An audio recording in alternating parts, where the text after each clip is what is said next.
إن الحمد لله نحمده ونستعينه ونستغفره ونعوذ بالله من شرور أنفسنا ومن سيئات أعمالنا من يهده الله فلا مضل له ومن يضلل فلا هادي له أشهد أن لا إله إلا الله وحده لا شريك له وأشهد أن محمدا عبده ورسوله صلى الله عليه وعلى آله وصحبه أجمعين. Tuchali kuchafu cha Nabi Adam alayhi assalatu wassalam. Iranga wetwakomye twalabyenga Nabi Adam alayhi assalatu wassalam afulumiziddwa mu jjana y'owekitiibwa Allah subhanahu wa ta'ala n'abeera atandika obulamu bwe obw'edduniya. Naye nga tunagenda mu maaso ku bulamu bwa Nabi Adam alayhi salatu wassalam mu dduniya, twalyetaaze okumanya abaffe ejjana eyo eyalimu Nabi Adam alayhi assalatu wassalam, yalimu embirigo wakati we ne Ibulisu, eyalimu byonna bye tulabye. Adamu mwe yatonderwa era mu ngeri y'emu yawangalyamu ekiseera ekyo kyonna ne maama waffe Hawa, era mu ngeri y'emu eyalimu okubeera nga setaani ebalabankanya nebadyekadyeka nebasuula mu nsobi, era mu ngeri y'emu ejjana owekitiibwa Allah subhanahu wa ta'ala gye bafulumyamu nebabeera nga batandika obulamu obw'edduniya. Abaffe yejjana yennyini abantu gye bamanyi jannatu al-khuld, daaru al-jaza, ejjana ey'okusasula, oba yali jjana ndala.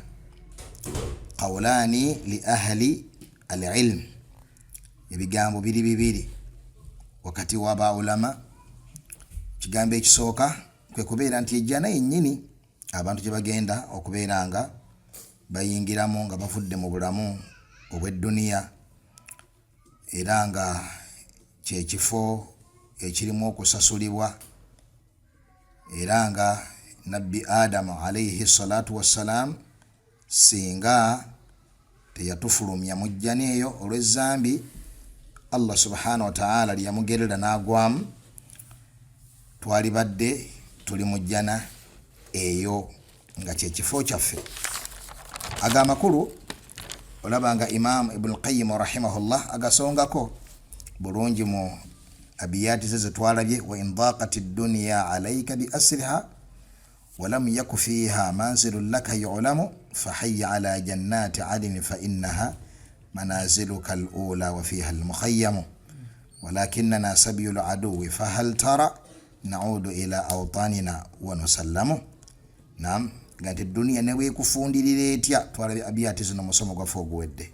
Naam, nobeera nga tolinaamu wadde akasiisira ogwa ku luguudaawo, naye ng'omanye bulungi omulama gw'okutondebwako gwe kanya kusaala, kanya nzikiriza ntuufu, kanya kulongoosa. Fa hayya ala jannati adinin fa innaha, owekitiibwa Allah asigala kukoowola eri ejjana ey'ekitiibwa, kubanga mazima ddala manaziluka al-ula wa fiha al-mukhayyamu, kyekifo kyo ekyolubereberye ekyaddala kyewafulumizibwamu. Naam, kyavaaga nti walakinna sabiyul aduwi fa hal tara, naye kyannaku omulaba atuli bubi, atuzinzeeko, ategeeza Ibulisu mu bulamu buno obw'edduniya. Fa hal tara, abaffe bw'olaba, na'udu ila awtanina wa nusallamu, tunadda mu nsi yaffe, tunadda mu nju yaffe yaddala. Naam, wa nusallamu, ne tuwona omulabe oyo. Kitegeeza nti nno asonga nti ejjana yennyini gye tugenda okubeera nga tukola tutya, gye tugenda okubeera nga tuddamu.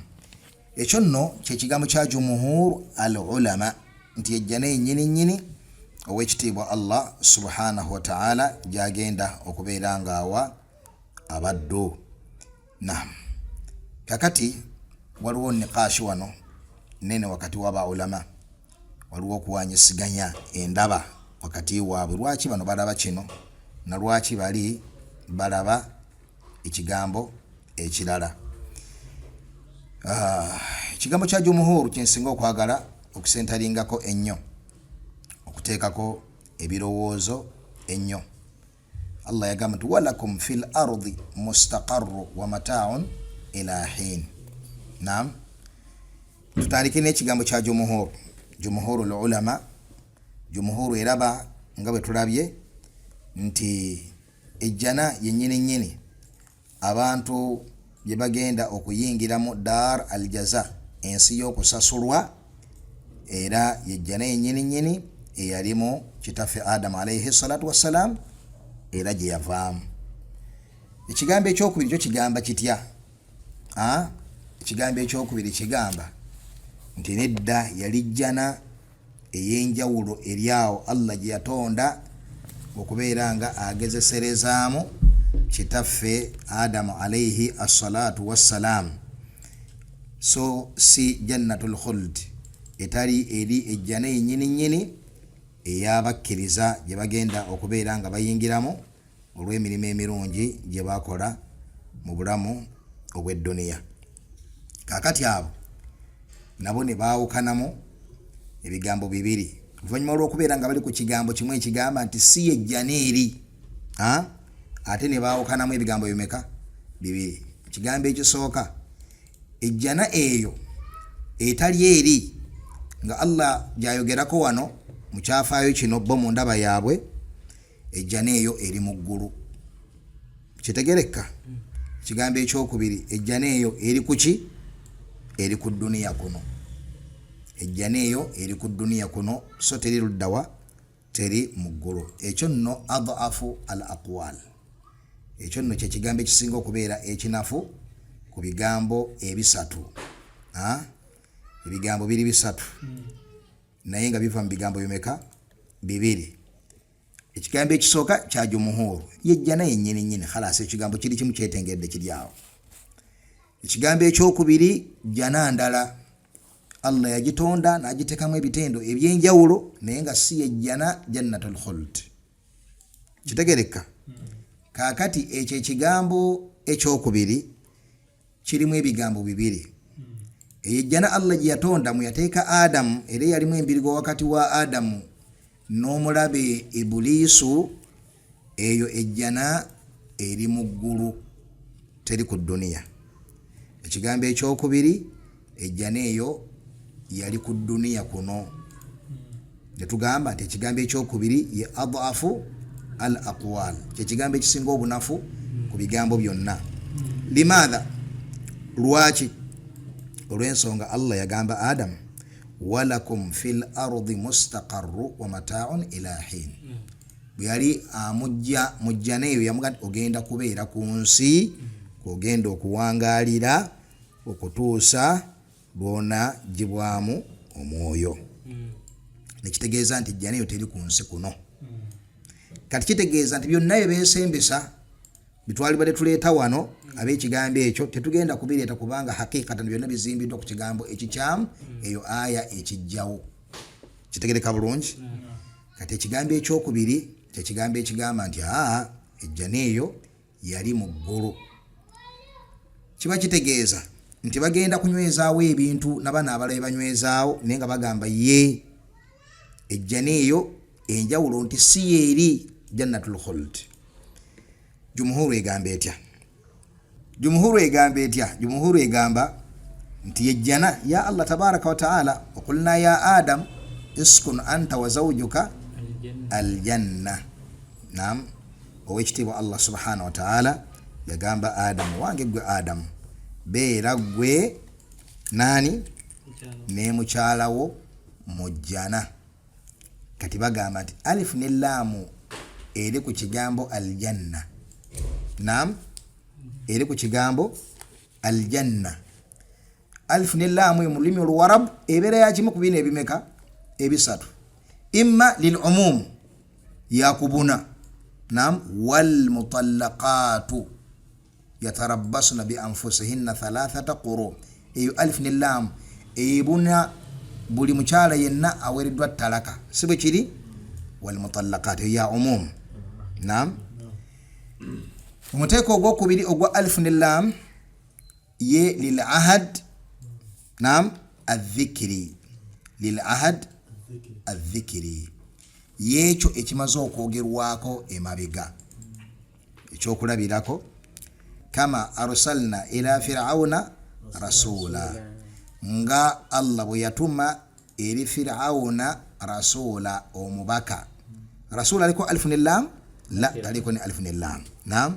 Kati aya dake egambe etya fa'asa firaunu ar-rasula, firauna najemera omubaka. Ar-rasula wanatekeddwako alif ne lam lil ahad adh-dhikri. Naam. Alif ne lam eno yaki omuntu bwagitunulira agati ono omubaka ayogerwako wano yoli Allah gwatusongeddeko emabega gwe yatumira firauna. Naam. Kama arsalna ila firauna rasula fa'asa firaunu ar-rasul, kiyitibwa al-ahad adh-dhikri. Ukikusembereza mu lulimi Oluganda. Naam. Nga bw'obeerawo n'abantu nagati abange waliwo omusajja agenda okujja. Naam. Ayagala okutugulako ekibanja. Naam. Kakati bw'ayita akaseera katono omusajja najja nga tukati abange omusajja azze. Omusajja azze mu luzungu tutekako the man has come. Eyo the. Naam. Ye alif ne lam. The man has come. Teri abuuza nti ate omusajja kikulwaki waliwo ahad dhikiri. Bachajjukira bulunyo nti omusajja atugambira waliwo omusajja akola ki? Ajja. Kitegereka? Kakati al eyokusatu lil ahad adh-dhihni. Naam. Aywa. Al ahad adh-dhihni kyekyo ekiri mu bwongo bw'omuntu tekinayogerwako emabegaawo. Naam. N'ekyo ekiri mu bwongo bwaki? Bw'omuntu. Singa omuyizi ajja nga adduka n'agabayizi banne abange the headmaster has come.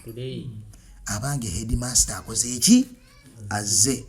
Bonna balina bakimanyi waliwo headmaster w'ekyabakoza n'ow'ekyabadaaza n'owe kasoro kampulwe waliwo newe jinja kaloli waliyo nowe binyo birya abo bonna ba headmaster sibwe kiri ne headmaster ki abali mu dhihini ani abali mu bwongo ono wabwe the headmaster has come. Teri ayinza kulowooza kuwa ekirimya kuwa ekijajjasi kuwa egundi teri ayinza kumwogerako teri ayinza kumulowoozaako kitegeeza gwategeeza kubanga adhihini ekiri mu bwongo ekitandikirwako. Naam. Kwe kubeera nti owaabwe siwe kiri. Kakati ne bagamba nti alif ne lam eri wano tetugirabayo mu umum kubanga tebiriimu kubuna wano ejja n'eriimu emanyiddwa amakulu tegwa muteeko ogusooka. Ekyokubiri tetugirabayo mu ahad adh-dhikri nti yali esoose okwogerwako. Naam.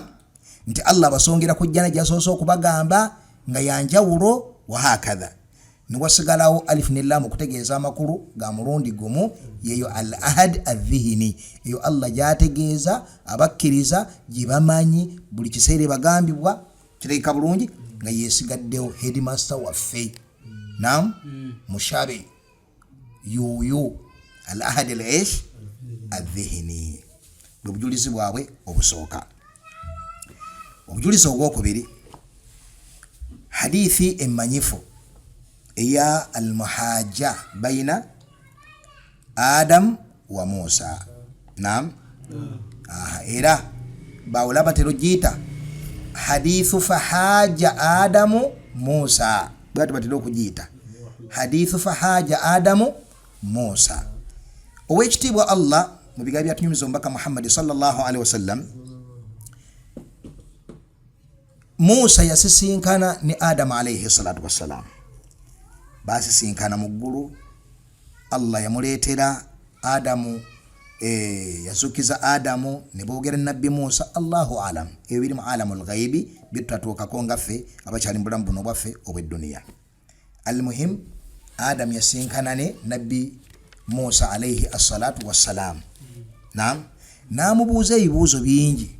Mbimu ku bibuuzo byamubuuza yamugadde alama akhrajtana wa nafsaka min aljanna. Lwaki watufulumya? Lwaki watufulumya nawe ne weefulumya mu jjana?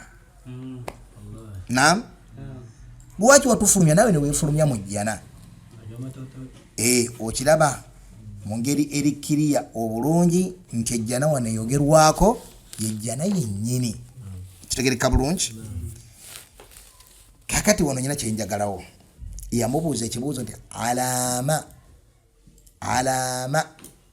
alaama akharajtana nsonga ki eyakuleetera okutufulumya wano wenjagala wokka wano alaama ani ayinza okunsipeeringira engeri gye tuwandikamu ekigambo ekyo alaama ani ayinza okukisipeeringa tukiwandika tutya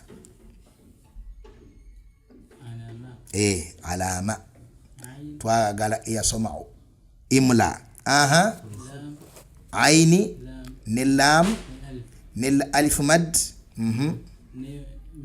ne mim ne alif ewanvu ya aywa oyavuddemu aywa imurani ogamba otya ono akikubyeko kyenyini nyenkyo badde agala okugamba oyina ekyenjawulo naye kyayogedde nawe kyogamba kirala aini ne lam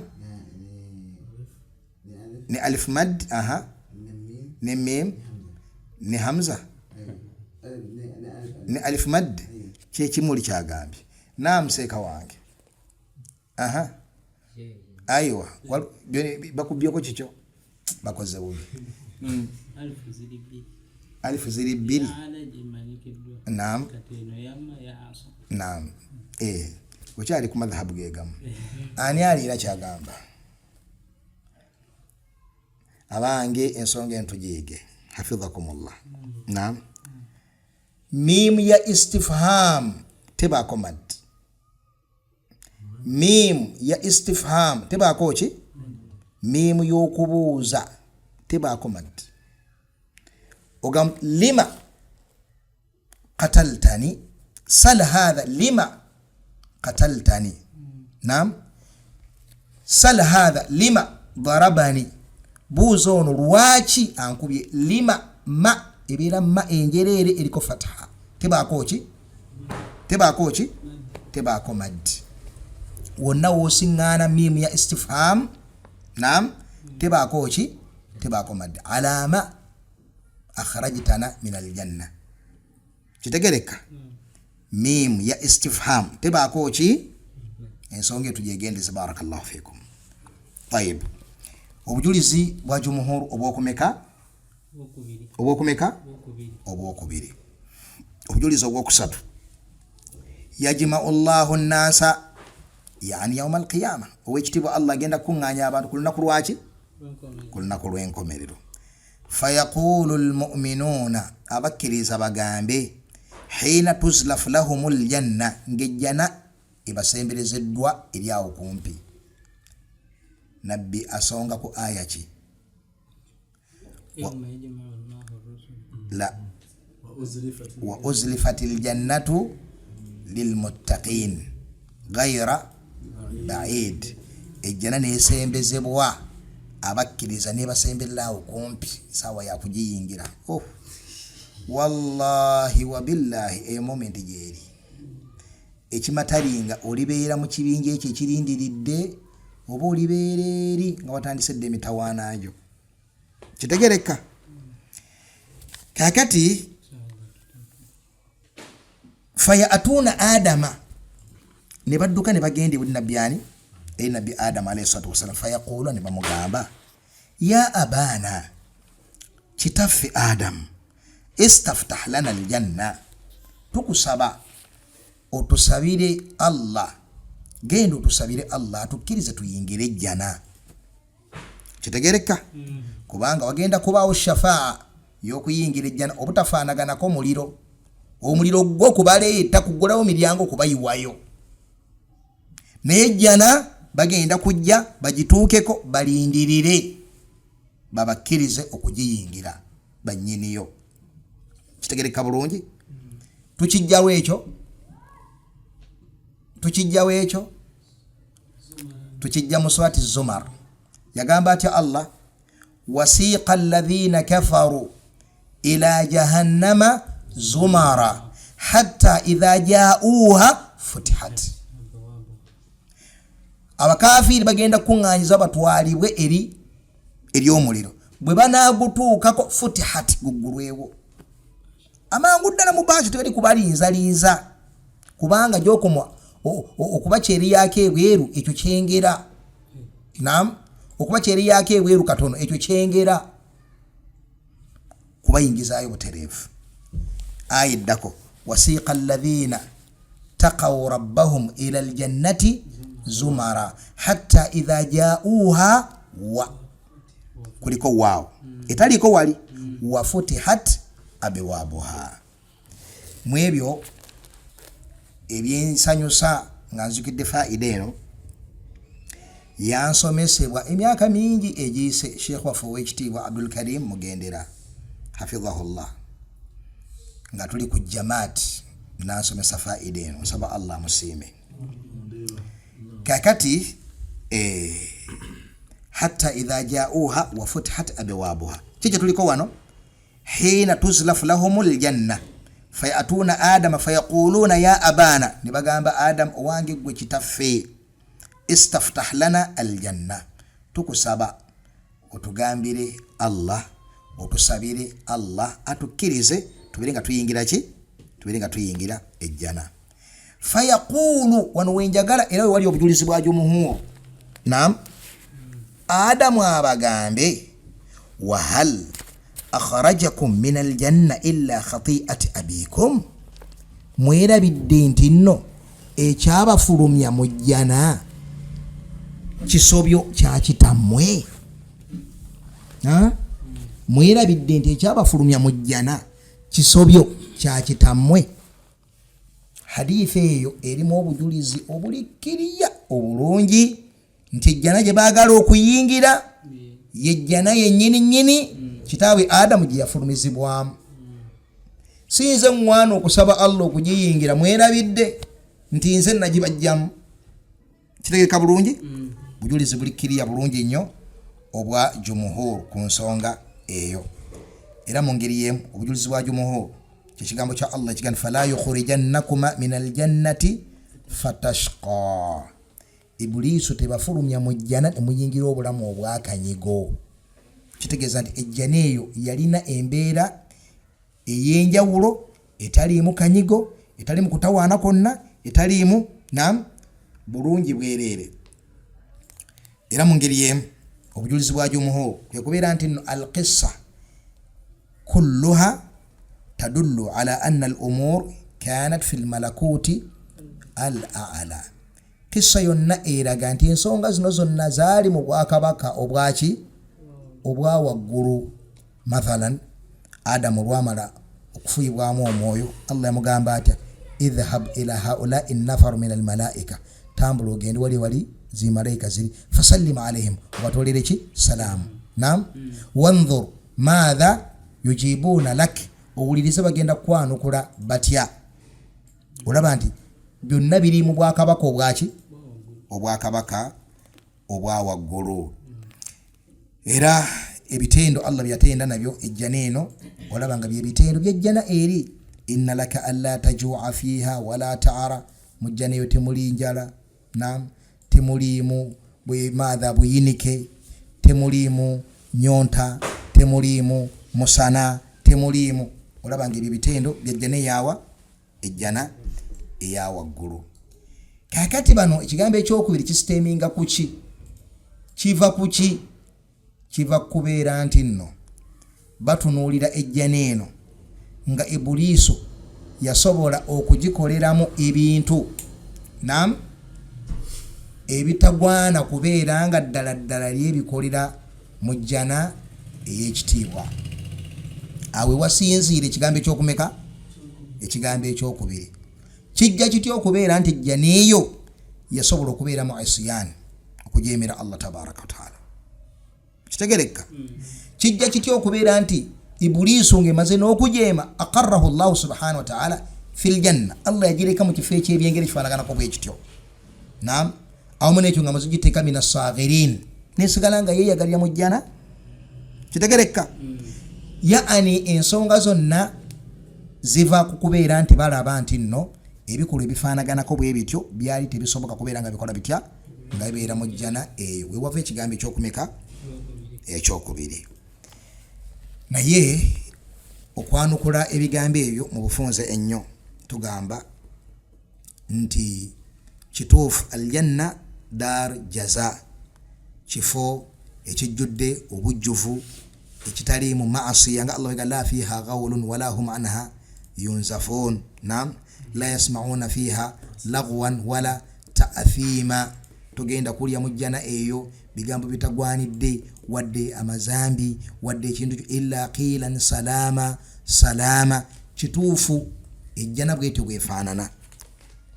Naye naam, kyawukana embeera yaayo ng'abantu bamaze okugiyingizibwamu jazaan. Naam, bamaze okugiyingizibwamu olw'obulongoofu amaze okukolera mu bulamu obw'edduniya. N'embeera yaayo ng'omuntu tannajja ku dduniya kugezesebwa ayite amala agiddemu. Kitegereka bulungi? Embeera yaayo kwabo Allah byakola atya, byateekamu. Yasobozesa okuba nti ebintu ebyo bibeeramu nga bali mu kifo ekyo ejjana. Nakkiriza Allah ebintu ebyo bibeera nga bikola bitya, bibeeramu. Omuntu ajje ku nsi Allah abeere nga amushawwaka n'ekyo ekimaze okubeera mu bubumbwa bwe. Tulina ekifo kyaffe ekirungi ekiyitibwa ejjana, twavaayo lwa nsobi eno, twewala omulabo ono, tusobole okuddayo. Kitegereka bulungi?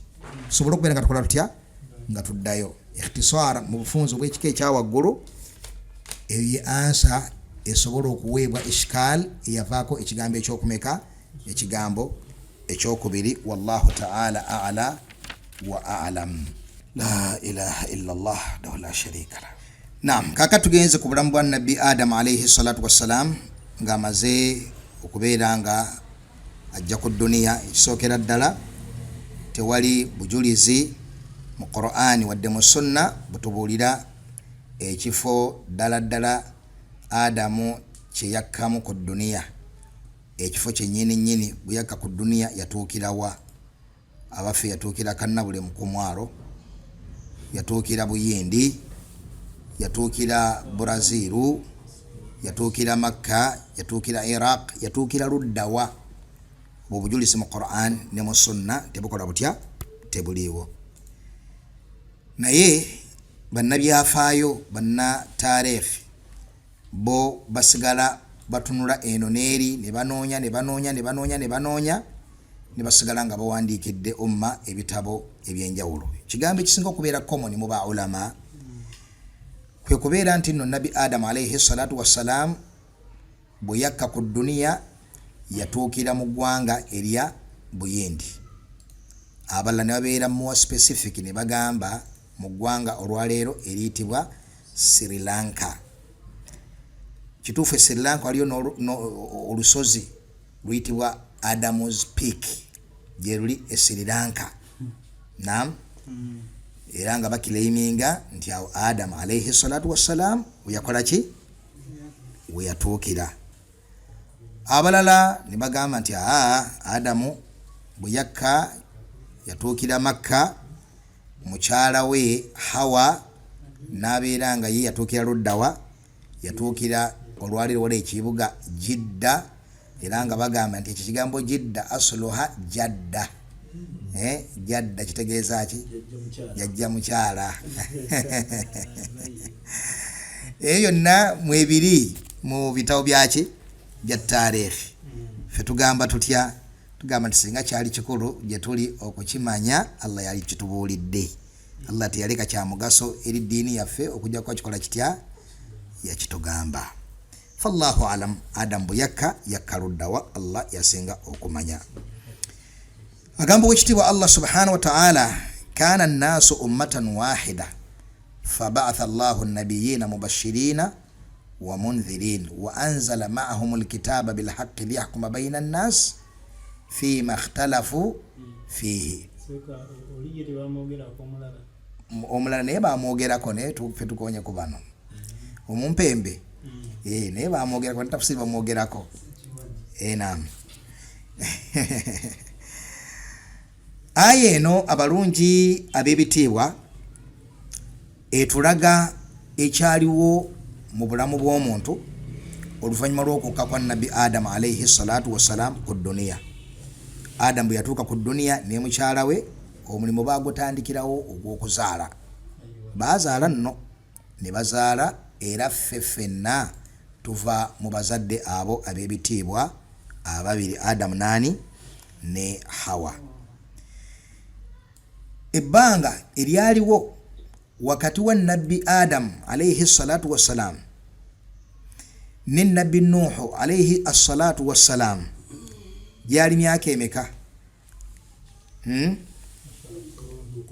Gyali 10 qurun, nga bwe yagamba Ibn Abbas mu hadithi eri mu sahihi ya Imamu al-Bukhari, kana baina Adam wa Nuh 10 qurun. Wakati wa Adam ne Nuhu waliwo generations 10. Wano qarni eyogerwako sije emyaka 10 kubanga century mu Luwarabu eyitibwa qarn. Naam, ne wano ekyogerwako ze quruni ekitegeeza generations. Naam, nga Allah era bwayita generation mu Quran nga agiyita qurun, thumma ansha'na min ba'dihim qarunan akharin. Mu ayindala thumma ansha'na min ba'dihim qurunan akharin. Naam, ngira Allah bwe yagamba mu ayindala wa qurunan bayna dhalika kathira, generation zeziryawo nyingi. Naam, zezogerwako wano. Kitegeeza ki? Athari ya Ibn Abbas radiyallahu ta'ala anhu tugiyigamu generation kyeki awalan gwe mugigi gw'abantu ogujja ne gubeerawo. Naam, ne guvaamu abantu abalala ne gubeera nga gutandise okubeera nga gusaanawo guvaawo, eyo nga tugamba generation. Kitegereka bulungi?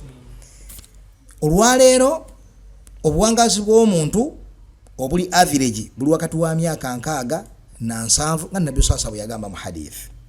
Kitegeeza generation erimu emyaka nga 35, eyo generation. Naam, eyo generation myaka nga 35. Nekitegeeza mu kubala okwokuteebereza, naam, okutali kwa tadqiq wabula okwaki okwokuteebereza. Naam, nti nabbi Adamu alaihi salatu wassalam wakati we ne nabbi ani ne nabbi Nuhu alaihi salatu wassalam, singa tuba tunuulidde ku buwangazi bwabwe obwabeeranga mu myaka 10,000, 15,000, 2,000. Naam, generation emu tuyinza okugiwa emyaka nga 305. Kati awo wakati teekawo ogeraageranya nti wakati wa nabbi Adam ne nabbi Nuhu alaihi salatu wassalam, naam, waliwo emyaka nga 3,000 oba 3,500 wa hakadha, wallahu ta'ala a'lam. Naye kiki twetaaga wano? Kulluhum ala tawhid.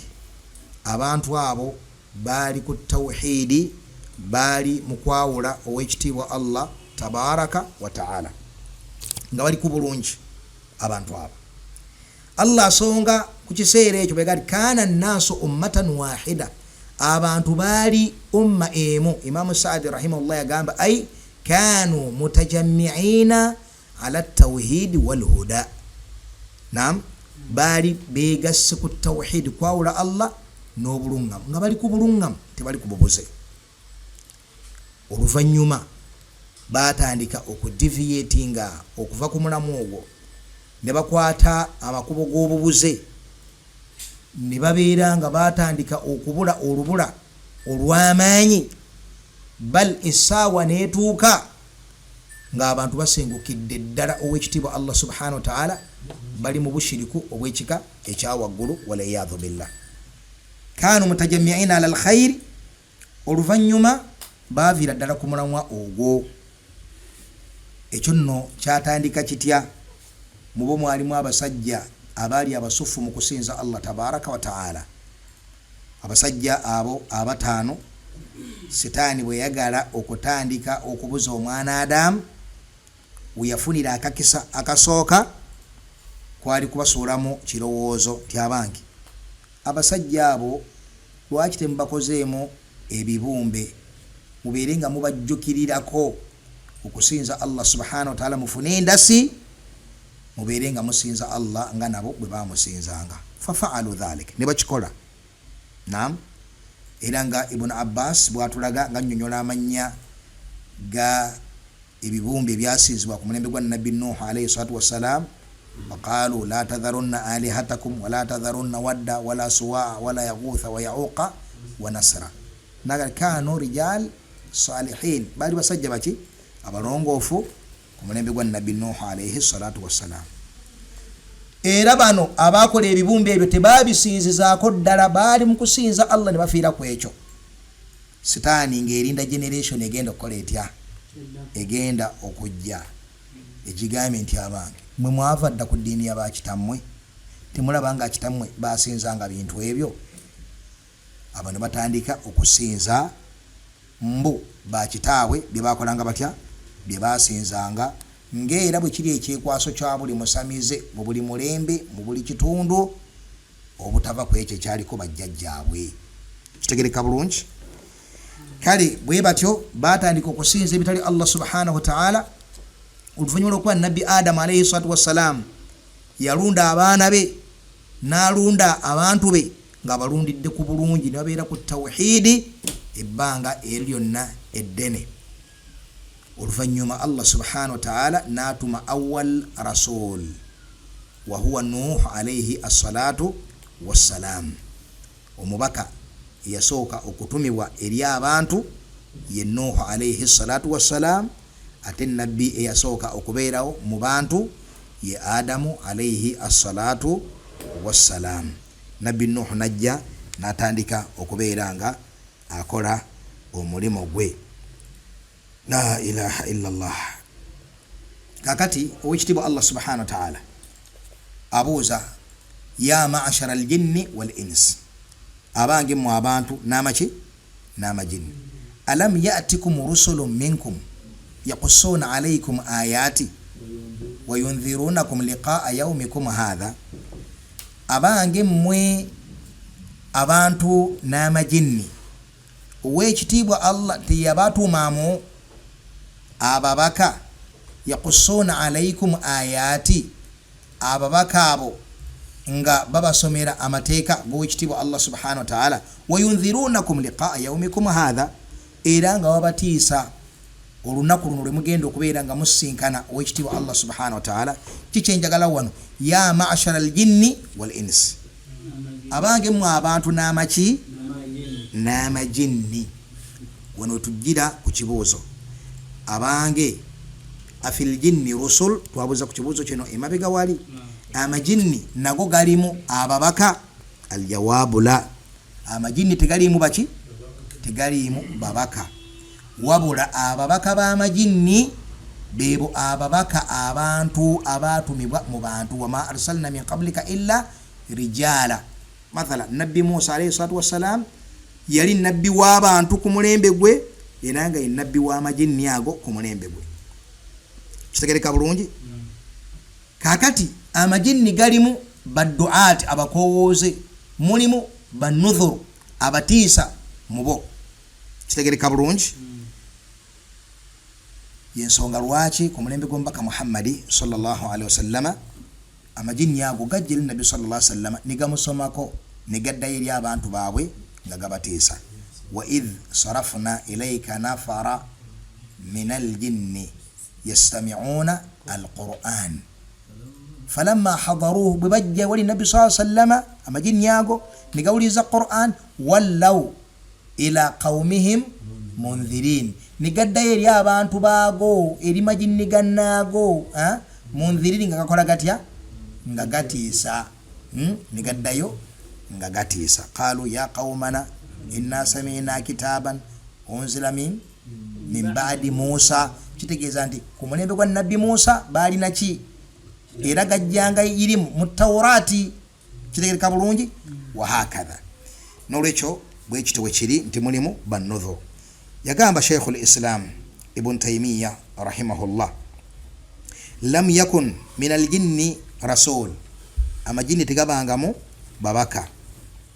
Wa innama fihim nudhurun yuballighuna ma sami'uhu min rusuli al-ins, wabula amajini galimu banudhur, abatiisa abatuusa da'awa eri amajini nga amajini ago gajja da'awa eno ku babaka abantu, nga bwe muwulidde mu kissa eyo eya amajini agajja eri omubaka Muhammadi sallallahu alayhi wasallam.